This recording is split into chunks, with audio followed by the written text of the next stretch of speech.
YS Jaganmohan Reddy గారి విశాఖ పర్యటన 2 కార్యక్రమాల్లో గౌరవ ముఖ్యమంత్రి జగన్మోహన్ రెడ్డి గారు పార్టిసిపేట్ చేస్తున్నటువంటి సందర్భంలో ఆ 2 కార్యక్రమాలకు సంబంధించి వివరాలన్నింటినీ కూడా మీ ద్వారా ప్రజలకు తెలియజేయాలనేటువంటి ఉద్దేశంతో మిమ్మల్ని అందరినీ కూడా ఆహ్వానించడం. ముఖ్యంగా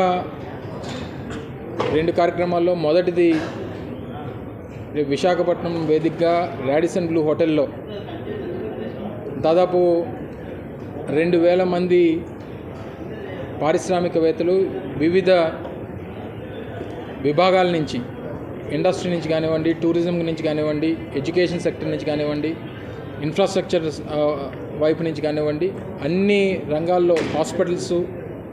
హోటల్స్, అన్ని రంగాల్లో ఉన్నటువంటి ప్రముఖుల్ని ఇన్వాల్వ్ చేస్తూ గౌరవ ముఖ్యమంత్రి గారు తాలూకా విజన్ డాక్యుమెంట్ని, విశాఖపట్నానికి సంబంధించినటువంటి విజన్ డాక్యుమెంట్ని గౌరవ ముఖ్యమంత్రి గారు వారందరి సమక్షంలో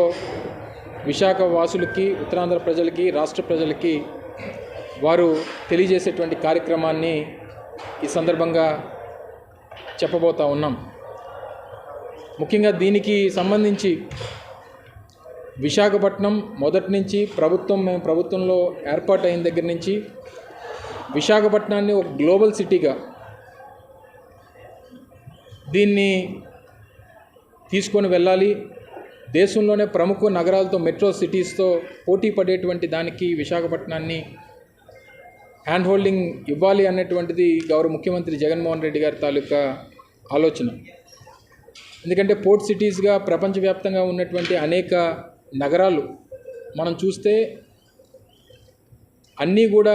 పోర్ట్ సిటీస్గా ఉన్నటువంటి అనేక నగరాలు దేశంలోనే కాకుండా ప్రపంచవ్యాప్తంగా ఉన్నటువంటి అనేక నగరాలు ఏ స్థాయికి వెళ్ళాయో అన్నటువంటిది కూడా మనం చూసాం. ఉదాహరణకు మన దేశంలో ఉన్నటువంటి ముంబై లాంటి నగరం, వెస్ట్ కోస్ట్లో ఉన్నటువంటి ముంబై నగరం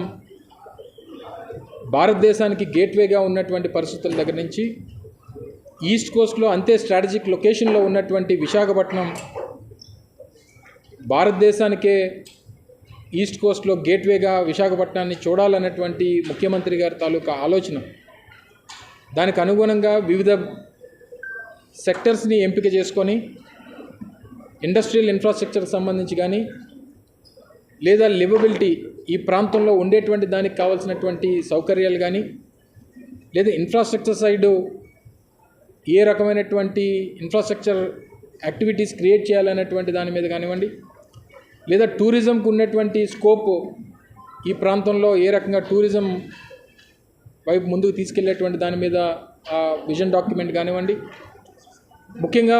carbon emissions, zero carbon emissions అనేటువంటిది ప్రపంచవ్యాప్తంగా చూస్తున్నటువంటి తరుణంలో ఆ సస్టైనబుల్ లివింగ్కి సంబంధించినటువంటి దాంట్లో కూడా విశాఖపట్నం నగరాన్ని, ముఖ్యంగా పరిసర ప్రాంతాలని ఏ రకంగా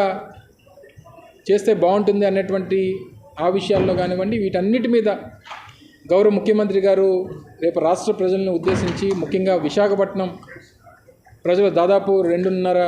మిలియన్స్, 25 లక్షల మంది జనాభా కలిగినటువంటి విశాఖపట్నం నగరవాసులకి, అలాగే పరిసర ప్రాంతాల్లో, పరిసర జిల్లాల్లో ఉన్నటువంటి ప్రజలకి ఉపయోగపడేటువంటి విధంగా ఈ ప్రాంతాన్ని తీర్చిదిద్దాలన్నటువంటి దానికి కావాల్సినటువంటి విషయాలన్నీ కూడా రేపు ముఖ్యమంత్రి గారు విజన్ విశాఖ పేరిట ప్రజెంట్ చేయబోతూ ఉన్నారనేటువంటి విషయాన్ని మీ ద్వారా ప్రజలకు తెలియజేస్తూ ఉన్నాం. గడిచినటువంటి సంవత్సరం గ్లోబల్ ఇన్వెస్ట్మెంట్ సమ్మిట్ కరెక్ట్గా ఇదే రోజు మార్చి 3-4 గత సంవత్సరం జరిగింది. కరెక్ట్గా నేటికి సంవత్సరం పూర్తయినటువంటి తరుణంలో ఇప్పటికే దాదాపు కొన్ని ప్రాజెక్ట్స్ని పైప్లైన్లోకి తీసుకుని వచ్చి కొన్ని గ్రౌండింగ్ చేసాం, కొన్ని పనులు జరుగుతూ ఉన్నాయి. ఇవన్నీ జరుగుతున్నటువంటి క్రమంలో వాటిలో తీసుకున్నటువంటి కొన్ని నిర్ణయాల్ని గౌరవ ముఖ్యమంత్రి గారు వాటిని కూడా రేపు ప్రజల ముందు పెట్టేటువంటి కార్యక్రమం చేయబోతూ ఉన్నాం. అందులో ముఖ్యంగా ఎన్టీపీసీ గ్రీన్ హైడ్రోజన్ హబ్ ఏదైతే ఉందో, రానుటువంటి 10-15 సంవత్సరాల్లో 1 లక్ష కోట్ల రూపాయల ఇన్వెస్ట్మెంట్స్ అచ్యుతాపురంలో వారు ఇన్వెస్ట్ చేయాలని చెప్పి ఎన్టీపీసీ ముందుకు వచ్చిందో, దాన్ని కూడా 15 సంవత్సరాల్లో వ్యవధిలో చేపట్టేటువంటి కార్యక్రమాన్ని ముందుగా మొదటి 5 సంవత్సరాల్లో కనీసం ఒక 20 నుంచి 25 వేల కోట్ల రూపాయలు ఇన్వెస్ట్మెంట్తో గ్రీన్ హైడ్రోజన్ హబ్ని ఏర్పాటు చేయాలన్నటువంటి ఎన్టీపీసీ నిర్ణయానికి పూర్తి సహకారాన్ని మా ఇండస్ట్రీస్ డిపార్ట్మెంట్ కానివ్వండి, మిగిలినటువంటి సంబంధించినటువంటి శాఖలన్నీ కూడా వారికి అన్ని రకాలుగా కూడా సహకరించి వారికి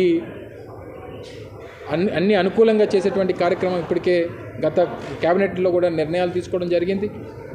దాంతోపాటు బల్క్ డ్రగ్ పార్క్ నక్కపల్లిలో ఏర్పాటు చేస్తున్నటువంటి బల్క్ డ్రగ్ పార్క్ కానివ్వండి, దాంతోపాటు ఇతర ప్రాజెక్ట్స్ ఫార్మా రంగంలో రాబోతున్నటువంటి ఇతర ప్రాజెక్ట్స్ కానివ్వండి, కోకోకోలా లాంటి పెద్ద సంస్థలు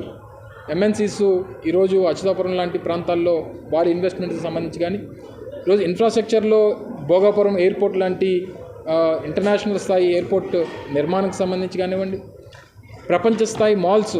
చాలా గొప్పగా మాటలు చెప్పుకున్నటువంటి గత ప్రభుత్వాల దగ్గర నుంచి ఈరోజు ప్రపంచ స్థాయిలో బహుశా నాకు తెలిసి 2 రాష్ట్రాల్లో ఆంధ్ర తెలంగాణలో అతిపెద్ద మాల్ని ఇనార్బిట్ సంస్థ ఇనార్బిట్ మాల్ నిర్మాణం ఇప్పటికే ఏ స్థాయిలో జరుగుతూ ఉందో ఈరోజు కళ్ళకు కనబడేటువంటి విధంగా మాల్స్ నిర్మాణం కానివ్వండి, టూరిజం అట్రాక్ట్ చేసేటువంటి దానికి కావాల్సినటువంటి 5 స్టార్ ఫెసిలిటీస్ కలిగినటువంటి